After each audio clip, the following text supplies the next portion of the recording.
नहीं नहीं, ये बैक पूरा लाइव में होता है।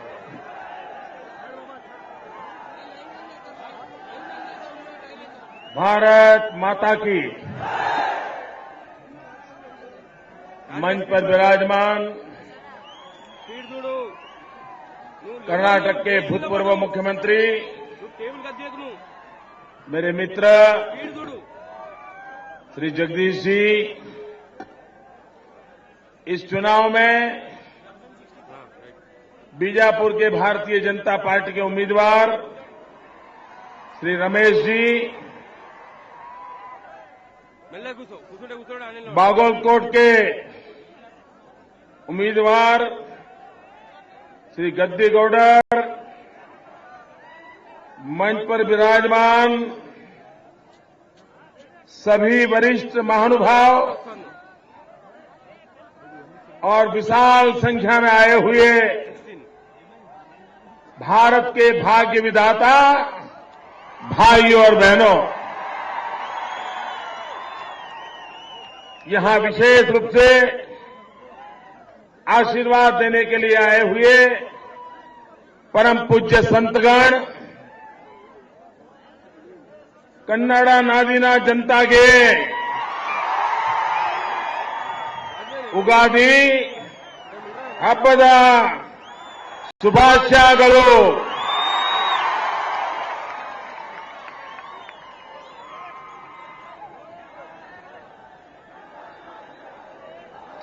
भाइयों बहनों,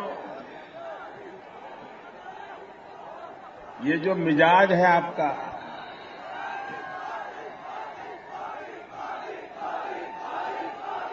शायद हमारे देश में कभी भी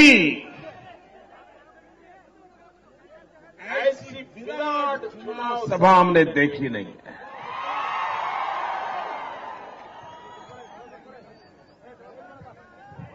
मैं पहले भी बीजापुर आया हूं,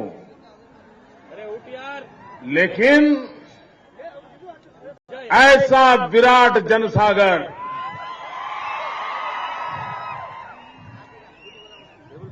भाइयों भाई, हवा का रुख साफ साफ नजर आ रहा है। और मैंने कहा था, जैसे जैसे चुनाव निकट आएंगे, ये आंधी सुनामी में बदल जाएगी।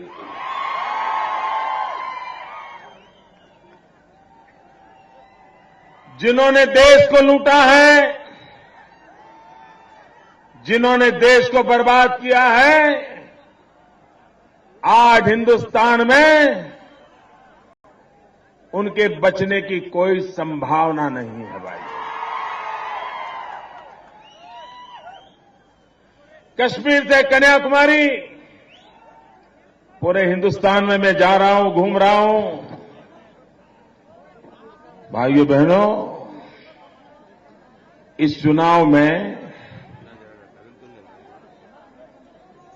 एक प्रदेश में, हिंदुस्तान के एक भी प्रदेश में कांग्रेस को डबल डिजिट सीट मिलने वाली नहीं है।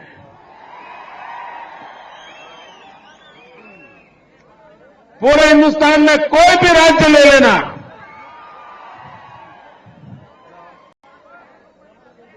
और कुछ राज्य तो ऐसे होंगे जहां कांग्रेस का खाता भी नहीं खुलेगा।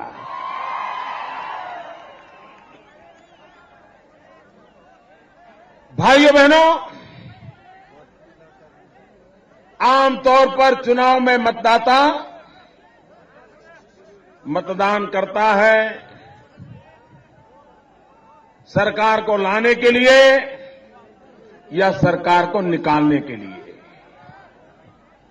लेकिन ये चुनाव ऐसा है कि जहां लोग सरकार को निकालना तो चाहते हैं, लेकिन साथ साथ सरकार में बैठे हुए लोगों को कड़ी से कड़ी सजा देने का मूड में है।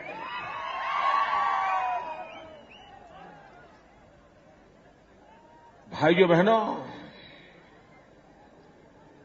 आमतौर पर जो दल सत्ता में होता है उसको हटाने के लिए सारे दल इकट्ठे होते हैं, मिलते हैं, कॉम्प्रोमाइज करते हैं, योजना बनाते हैं कि इनको हटाना है, इस मूड में काम करते हैं।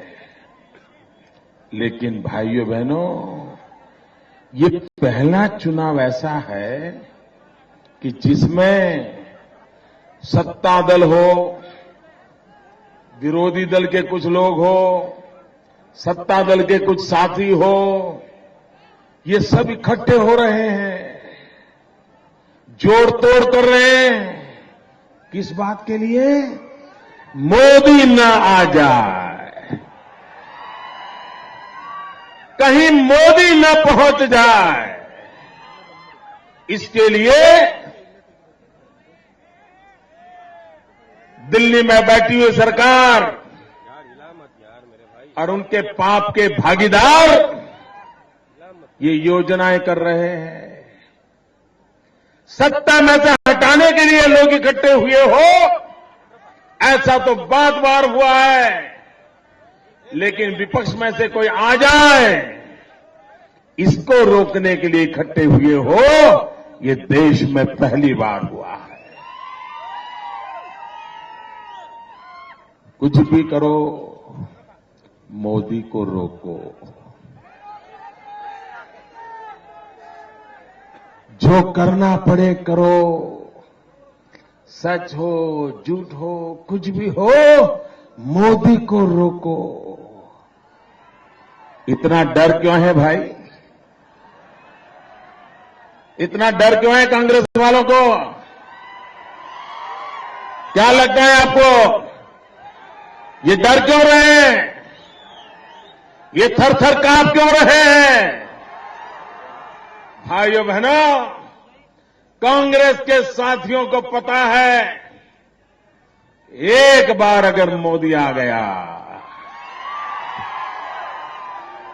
तो 16 मई के बाद उनकी जगह कहां होगी, इनका भली भांति उनको पता है। और इसलिए वो डर रहे हैं, कांप रहे हैं। मोदी को रोकने के लिए भांति भांति की तरकीबें कर रहे हैं। लेकिन कांग्रेस के मेरे मित्रों, कान खोल करके सुन लो, ये लोकतंत्र है, जनता जनार्दन ये ईश्वर का रूप होती है।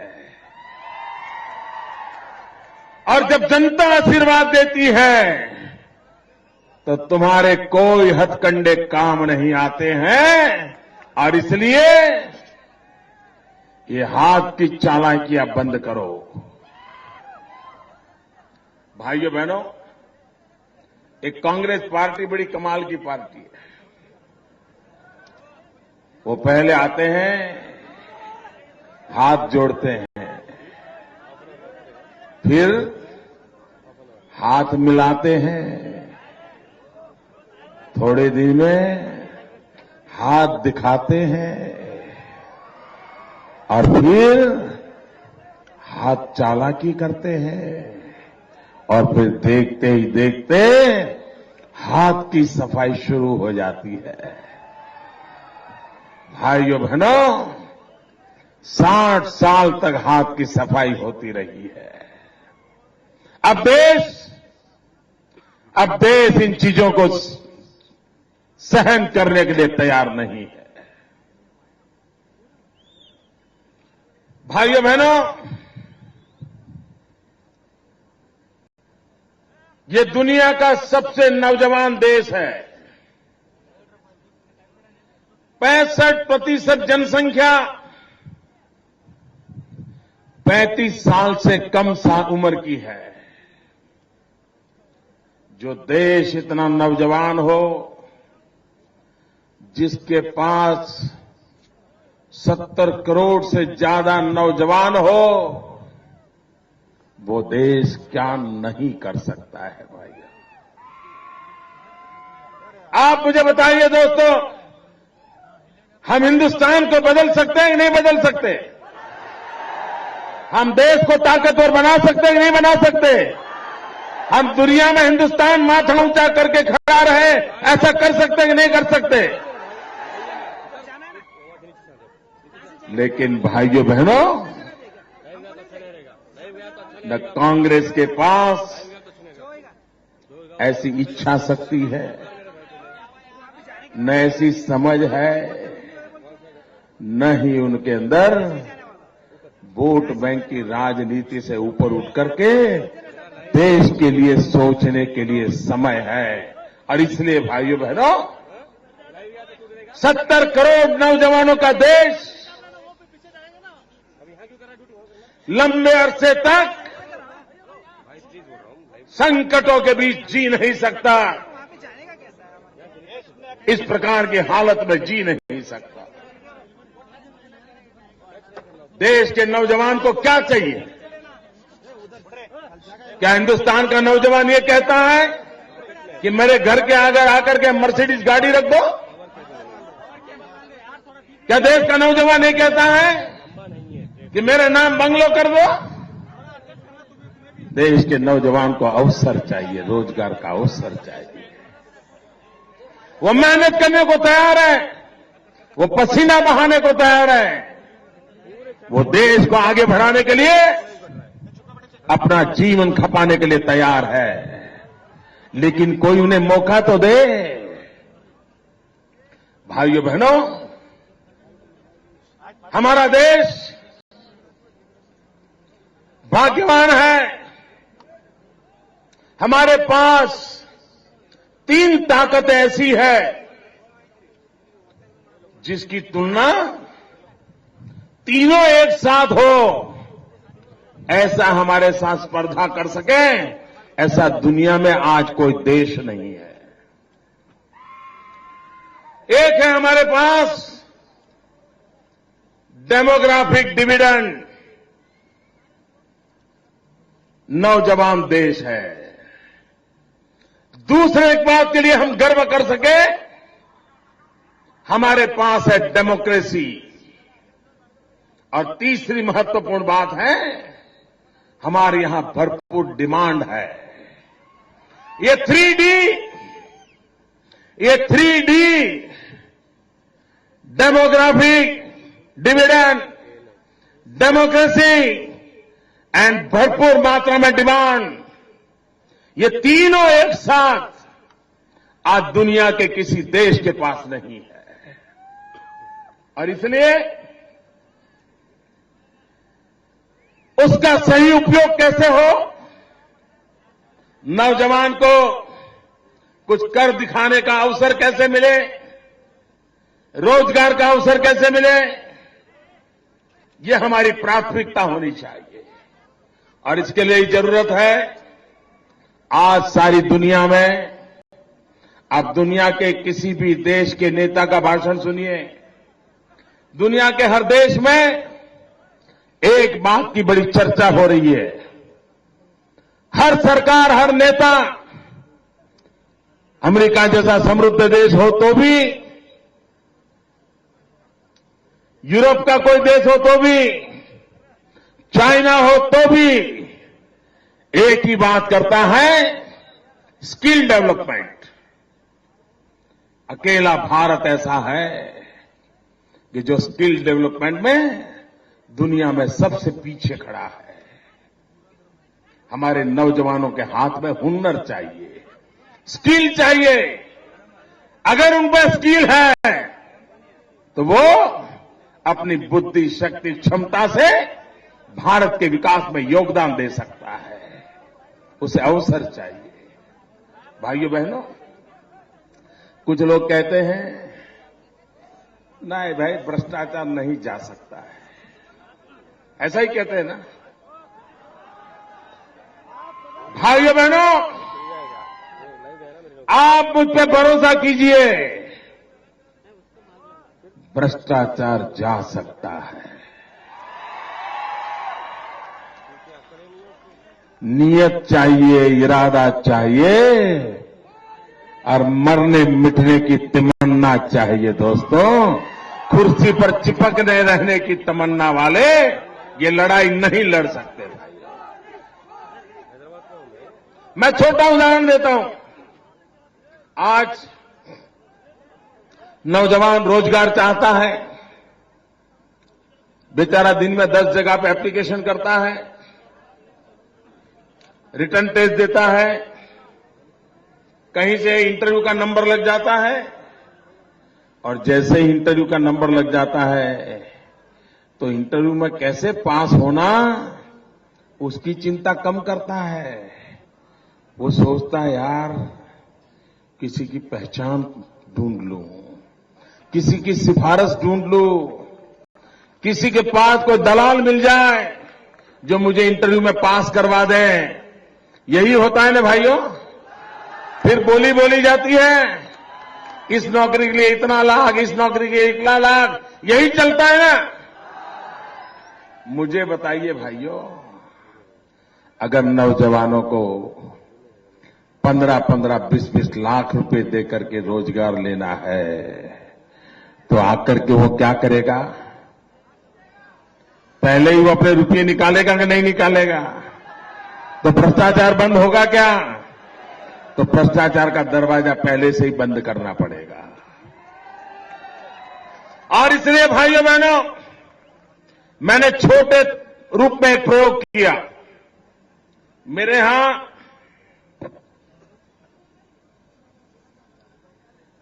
टीचर की भर्ती करनी थी। अब टीचर की भर्ती करने के लिए पूरी प्रोसेस कर सकते थे हम। एग्जाम लेते, इंटरव्यू कॉल निकालते, रुपये पैसों का खेल भी करने वाले कर लेते। हमने क्या किया? हमने ऑनलाइन एप्लीकेशन मांगी युवाओं से। हमने कहा आप शिक्षा के क्षेत्र में, अन्य एक्टिविटी में जो भी किया है सब ऑनलाइन पर डाल दो। आपके सर्टिफिकेट स्कैन करके रख दो। और फिर कंप्यूटर को पूछा कि इसमें सबसे टॉप मार्क वाले 15,000 की लिस्ट निकालो। कंप्यूटर ने वो लिस्ट निकाल दी। हमने कहा कोई इंटरव्यू नहीं करना है। ये कंप्यूटर ने जो 15,000 नाम दिए उसमें से 13,000 जो पहले वाले हैं उनको ऑर्डर दे दो, और कोई हाजिर नहीं होता है तो जो 2,000 वाले हैं उसमें से उनको मौका दे दो। कोई भ्रष्टाचार नहीं होगा। ये ह्यूमन इंटरफियरेंस को जितना हम रोकेंगे हम भ्रष्टाचार को रोक सकते हैं। भाइयों बहनों, राज्य नीति आधारित होना चाहिए, पॉलिसी ड्रिवन स्टेट होना चाहिए। अगर पॉलिसी ड्रिवन स्टेट है, ब्लैक एंड व्हाइट में पॉलिसी लिखी गई है, तो किसी को भी डिस्क्रिमिनेशन का अधिकार नहीं रहता है। और जहां डिस्क्रिमिनेशन का अधिकार नहीं होता है वहां भ्रष्टाचार की संभावनाएं कम हो जाती है। उसको घर बैठे पता रहता है कि मुझे मिलने की संभावना है कि नहीं संभावना है। फिर कोई दलाल नहीं आ सकता है, कोई रुपये पैसों का खेल नहीं हो सकता है। भाइयों बहनों, टेक्नोलॉजिकल इंटरवेंशन भ्रष्टाचार को रोकने की बहुत बड़ी ताकत बन सकता है। देश के सामने भ्रष्टाचार एक भयंकर संकट है। इस देश को भ्रष्टाचार से मुक्त कराने का हम देशवासियों ने फैसला करना होगा। और ये चुनाव एक मौका है। और इसलिए भाइयों बहनों, मैं आज आपके पास आया हूं, मुझे आशीर्वाद दीजिए ताकि मैं आपके सपनों को पूरा कर सकूं। अब कांग्रेस बचने वाली नहीं है और न ही कांग्रेस देश को बचा सकती है। भाइयों बहनों, महात्मा गांधी का एक सपना अधूरा रह गया है, उसको हमें पूरा करना है। भाइयों बहनों, क्या महात्मा गांधी का सपना पूरा करने के लिए मेरी मदद करोगे? पूरी ताकत से जो दूर दूर खड़े हैं ना वो भी बोले, क्या आप महात्मा गांधी का सपना पूरा करने के लिए मेरी मदद करोगे? क्या महात्मा गांधी का सपना पूरा करोगे? आपको पता है गांधी का सपना क्या था? भाइयों बहनों, जीवन के अंतकाल में महात्मा गांधी ने कहा था कि मेरी अंतिम इच्छा है कि अब ये कांग्रेस को बिखेर दो, कांग्रेस को समाप्त कर दो। महात्मा गांधी को पता था कि कांग्रेस पार्टी देश को बर्बाद कर देगी।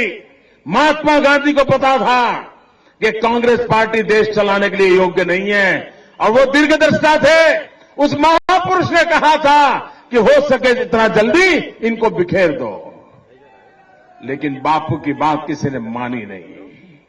भाइयों बहनों, अब ये जनता जनार्दन का काम है कि हम बापू की बात पे भरोसा करें और कांग्रेस मुक्त हिंदुस्तान इस सपने को पूरा करने का काम करें। भाइयों बहनों, अभी 2 दिन पहले कांग्रेस पार्टी का घोषणा पत्र आया, मैनिफेस्टो आया। उसको पढ़ करके लगता है कि वो घोषणा पत्र नहीं है, वो धोखा पत्र है, धोखा पत्र। वो धोखा दे रहे हैं, जनता की आंख में धूल झोंक रहे हैं। भाइयों बहनों, वो एक ही प्रकार की टैप रिकॉर्ड को बजाते रहते हैं, टैप रिकॉर्ड को बजाते रहते हैं। हिंदुस्तान को आपकी टैप रिकॉर्ड सुनते सुनते कान पक चुके हैं। हिंदुस्तान को तो ट्रैक रिकॉर्ड चाहिए, ट्रैक रिकॉर्ड चाहिए। कांग्रेस पार्टी ने 2004 में वादा किया था, 2009 के घोषणा पत्र में भी वादा किया था, और उन्होंने कहा था वे 10 करोड़ नौजवानों को रोजगार देंगे। एक बार उन्होंने कहा था कि हर परिवार से एक व्यक्ति को रोजगार देंगे। मैं जरा पूछना चाहता हूं नौजवानों, दिल्ली सरकार ने आपको रोजगार दिया है? आपको दिया है रोजगार? आपको दिया है रोजगार? अरे पूरी ताकत से बोलो, दिया है? किसी को रोजगार मिला है? भाइयों बहनों, आंकड़े बोलते हैं। वाजपेयी जी की सरकार 6 साल रही, वाजपेयी जी की सरकार 6 साल रही, और 6 साल में उन्होंने 6.5 करोड़ नौजवानों को रोजगार दिया। और इन मैडम की सरकार 10 साल रही, और 10 साल में उन्होंने सिर्फ 1.25 करोड़ नौजवानों को रोजगार दिया। भाइयों, आप बताइए, और फिर भी झूठ बोलने की इनकी ताकत तो देखो यार, इनकी हिम्मत देखो। ये कितनी मोटी चमड़ी के लोग हैं जी। कुछ न करने के बाद इस बार फिर बोल रहे हैं, फिर धोखा पत्र में लिख दिया 10 करोड़ को रोजगार दे देंगे। भाइयों बहनों, शहजादे इन दिनों चुनाव में गुजरात को ललकारते हैं, गुजरात की चर्चा करते हैं। आप मुझे बताइए भैया, क्या ये चुनाव गुजरात सरकार चुनने के लिए है क्या? जरा जवाब दो तो। क्या इस मतदान से गुजरात की सरकार चुनी जाएगी क्या? क्या वहां का सीएम को चुनना है क्या? क्या वहां का एमएलए चुनना है क्या? चुनाव है प्रधानमंत्री का, है कि नहीं है? चुनाव लोकसभा का है कि नहीं है? चुनाव दिल्ली में सरकार बनाने के लिए है कि नहीं है? चुनाव एमपी चुनने के लिए है कि नहीं है? चुनाव प्रधानमंत्री चुनने के लिए है कि नहीं है?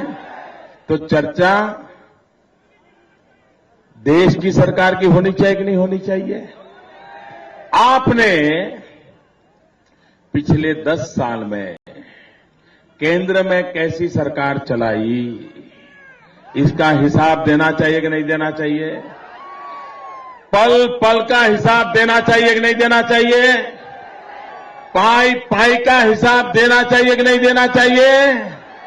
उन्होंने क्या क्या किया वो कहना चाहिए कि नहीं कहना चाहिए? कब कब किया वो कहना चाहिए कि नहीं कहना चाहिए? कब किया, किसके लिए किया, कैसे किया, क्यों किया, किस प्रकार से किया, दिन में किया कि रात में किया, देश में रखा कि विदेश में रखा, ये सारी बात आपको देश को बतानी चाहिए। लेकिन अपने कामों का तो हिसाब नहीं दे रहे और कह रहे हैं मोदी मॉडल आया है, गुजरात मॉडल आया है, ये विकास का गुब्बारा फूट जाएगा। अरे शहजादे, आपकी पार्टी के 18 मुख्यमंत्री 2002 में गुजरात में आए थे और ऐसे ही गुब्बारे के झूठ चलाए थे और आपका झूठ का गुब्बारा गुजरात की जनता ने स्वीकार नहीं किया था। आपने साथ में आकर के भी वही किया था और अभी 2012 के दिसंबर में आकर के भी आपने यही झूठ फैलाने की कोशिश की थी, लेकिन आपका झूठ गुजरात की जनता के गले नहीं उतार पाए थे। जनता को सच दिखाई दे रहा था, जनता को विकास दिखाई दे रहा था और इसी के कारण बार बार गुजरात की जनता भारतीय जनता पार्टी की सरकार को चुनती रहती है। और शहजादे जी, आपको लगता है कि गुजरात मॉडल ये सिर्फ गुब्बारा है। मैं जरा पूछना चाहता हूं, क्या आपको आपकी माताजी पर भरोसा है क्या? बहुत सीधा सवाल पूछता हूं, क्या आपको आपकी माताजी पे भरोसा है कि नहीं है? देश जानना चाहता है। क्या आप अपनी माताजी में विश्वास करते हो क्या?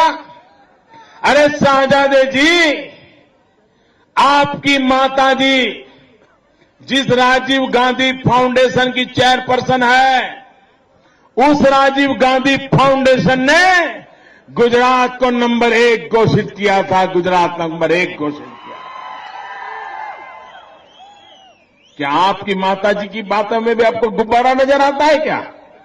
क्या आपकी माताजी भी गुब्बारे छोड़ती है क्या? भाइयों बहनों, ये कांग्रेस पार्टी पूरे चुनाव में अपने काम का हिसाब नहीं दे रही है। उन्होंने 100 साल में महंगाई दूर करने के लिए कहा था भाई? कांग्रेस ने 100 दिन में महंगाई दूर करने के लिए कहा था? जरा बोलो तो, कहा था? महंगाई गई?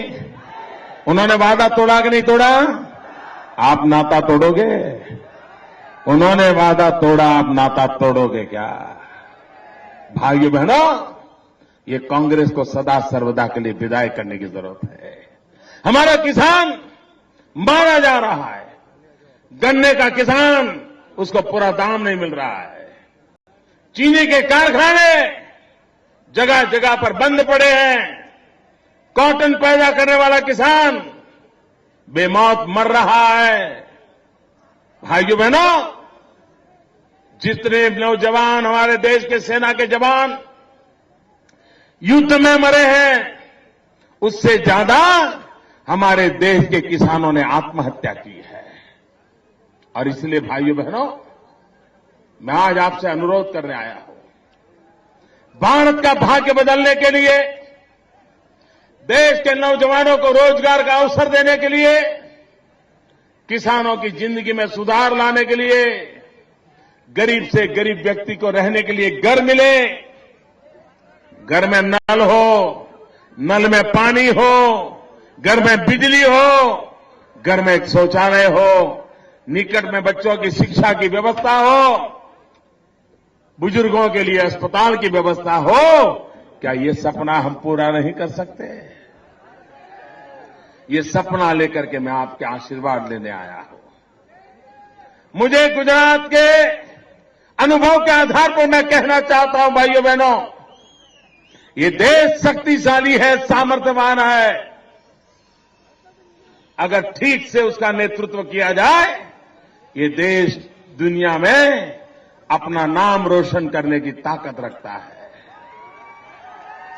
और इसलिए भाइयों बहनों, भारत के उज्जवल के भविष्य के लिए 2014 के इस चुनाव में भारतीय जनता पार्टी के कमल निशान पर बटन दबा करके भारतीय जनता पार्टी को भव्य विजय दिलाइए।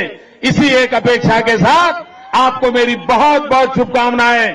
भारत माता की, भारत माता की, भारत माता की।